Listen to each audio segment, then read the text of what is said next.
Paris is one of the most famous cities in the world, and even here in central Ohio, you don't have to go far to find people with connections to the City of Lights. NBC4's Mike Bowersock is live outside La Chatelaine in Upper Arlington tonight. He spoke with the owner who lived in Paris and has family there still. Mike? Good evening. This is probably the most well-known casual French restaurant and bakery in central Ohio. The owners, of course, very involved here in the Columbus area in central Ohio. But right now, they're probably thinking about their other home, France. It may be happening 4,000 miles away, but for Stan Wielezynski, it's his other home. He owns the 3 La Chatelaines in central Ohio. He's from France. He's lived in Paris and still has family back there. I have eight cousins, brother, and half a brother there in France. He's following what is happening in the country he called home until he moved to the U.S. in 1985. It's confusing why these terrorists chose France as a target. France is there because it has a lot of history and interest in the Middle East, which is right now, kind of in trouble. It's confusing for everyone. The only thing we know is there are 4 attacks and maybe 20 people in total, which are putting the whole country in terror.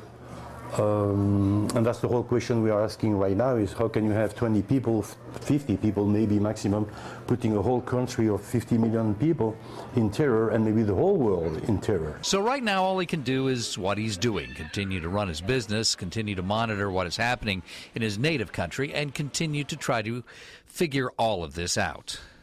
And we don't understand, we don't know what ISIS wants, we don't know what Al-Qaeda wants, besides the destruction of the West civilization. That's ridiculous. There are other ways maybe to do it. Let's try to go to the source of the problem and fix it. But understand the problem. We don't know. And this weekend, he says he will be calling his relatives in France, the Paris area, and checking on them. We are live in Columbus. I'm Mike Bowersock, NBC4. All right, Mike, many thanks. As we get more information about these attacks, questions remain, including how those responsible were able to coordinate the assaults without being stopped. NBC4's Dan Perlman spoke to 2 local security experts to give us some perspective about what happened. Dan. Well, one thing we need to keep in mind is these 2 men are experts in national security, but this is early as new information is rapidly coming out of France. Still, they are shedding a lot of light on the images we are seeing. Yeah, look, it's tragic. At their respective homes, thousands of miles from France, Matt Mayer and Jeffrey Lewis sat down with me. Both of them are up to speed with what Lewis tonight calls a unique, maybe one-of-a-kind attack. The simple fact that you had 7 teams training together, carrying out attacks simultaneously and carrying out different types of attacks, bombings, small arms fire, hostage-taking situation. That's very extraordinary. At this hour, there is no official word who or what group is behind this attack. Of course, it's difficult to stop terrorists, but both experts told me it's not surprising either that Europe, Paris, is once again a target.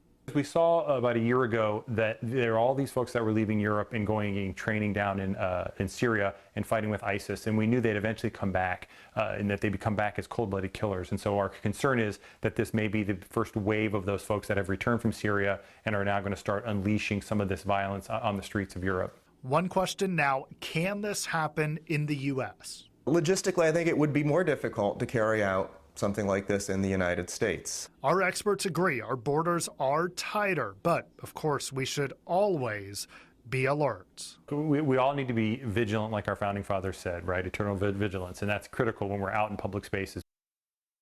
And we know several cities have stepped up security in light of today. One thing I asked Lewis was if he thought this was in response to those reports that the man known as Jihadi John was killed yesterday. He told me no, today's events could not have been planned that fast. Live in the studio, Dan Perlman, NBC4. Thank you, Dan. Now to recap, here's what we now know. More than 120 people are dead, according to French officials. At least 100 of them were killed at the Bataclan concert hall. France's president, Francois Hollande, has declared a state of emergency, shutting the country's borders. The head of Paris police believes that all of the attackers are dead.